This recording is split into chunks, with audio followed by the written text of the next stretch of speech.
रात गहरी थी। हिमाचल के एक छोटे से गांव कसौली में बर्फीली हवाएं पहाड़ों को चीर रही थीं।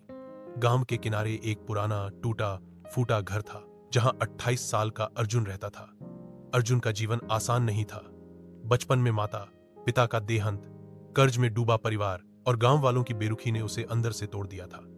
लेकिन उसके भीतर एक आग थी, एक ऐसी आग जो हार नहीं मानती थी।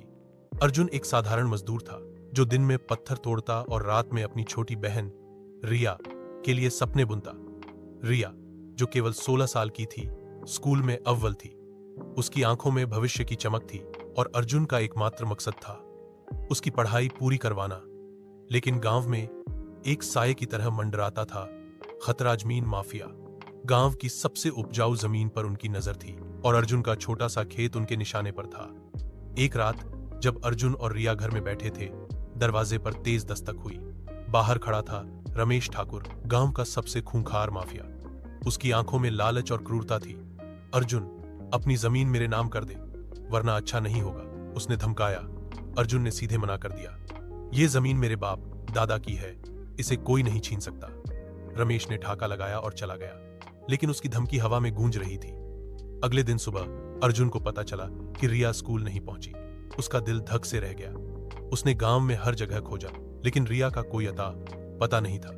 तभी एक चरवाहे ने बताया कि उसने रमेश के गुंडों को रिया को एक जीप में ले जाते देखा। अर्जुन का खून खौल उठा। उसने तय किया कि वह रिया को बचाएगा, चाहे उसे अपनी जान ही क्यों न देनी पड़े। अर्जुन ने अपने पुराने दोस्त विक्रम को फोन किया।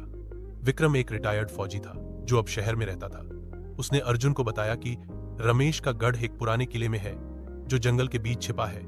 अर्जुन, ये लोग खतरनाक हैं, अकेले मत जाना, विक्रम ने चेतावनी दी। लेकिन अर्जुन ने कहा, रिया मेरी जिंदगी है, मैं उसे अकेले नहीं छोड़ सकता।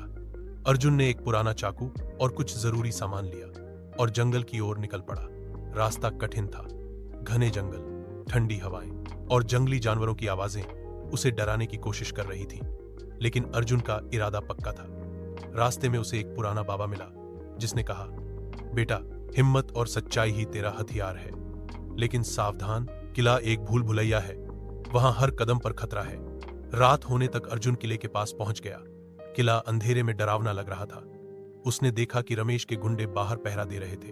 अर्जुन ने चुपके से एक पेड़ के पीछे छिपकर उनकी बात सुनी। लड़की को तहखाने में बंद कर दो, अगर अर्जुन नहीं माना तो उसे खत्म कर देंगे, एक गुंडा बोला। अर्जुन का दिल बैठ गया, लेकिन उसने हिम्मत नहीं हारी। वह चुपके से किले में दाखिल हुआ। अंदर अंधेरा और सन्नाटा था। हर कदम पर उसे लग रहा था कि कोई उसे देख रहा है। तभी एक गलियारे में उसे रिया की आवाज सुनाई दी, एक हल्की सी चीख। वह उस दिशा में दौड़ा, लेकिन रास्ते में एक भारी दरवाजा था जो बंद था। अर्जुन ने पूरी ताकत लगाकर दरवाजा खोलने की कोशिश की, लेकिन तभी पीछे से एक ठंडी सांस उसके कंधे पर महसूस हुई। वह पलटा और सामने खड़ा था रमेश, हाथ में बंदूक लिए। तूने बहुत गलती की अर्जुन, उसने कहा, और उसकी बंदूक अर्जुन की ओर तनी थी। अर्जुन का दिल तेजी से धड़क रहा था। रमेश की बंदूक की नोक उसके माथे से बस कुछ इंच दूर थी। रिया कहां है? अर्जुन ने दहाड़ते हुए पूछा। रमेश ने क्रूर हंसी हंसी, तू बहुत बहादुर है, लेकिन बेवकूफ भी।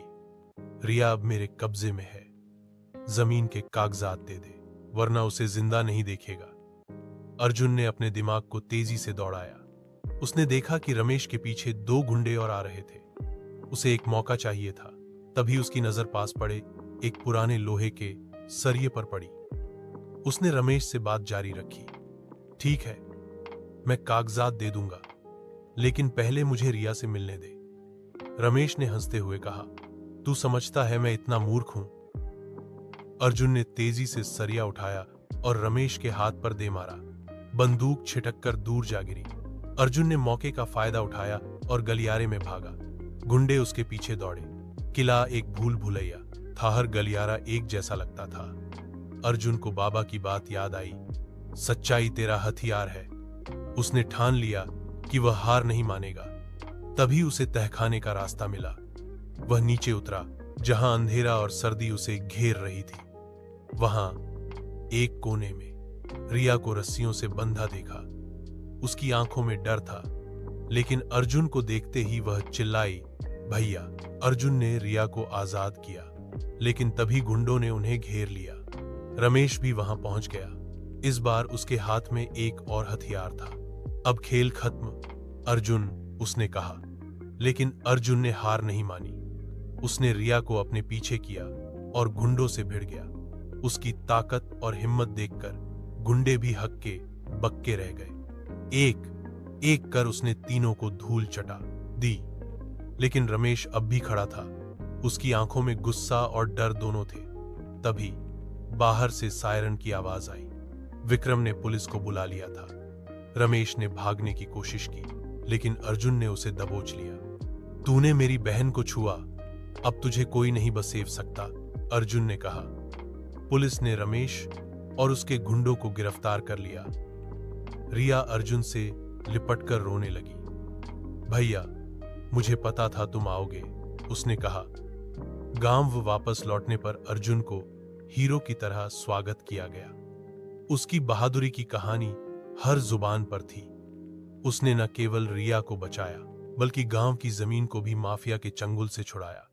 पुलिस ने रमेश के ठिकानों पर छापा मारा और कई और राज खोले।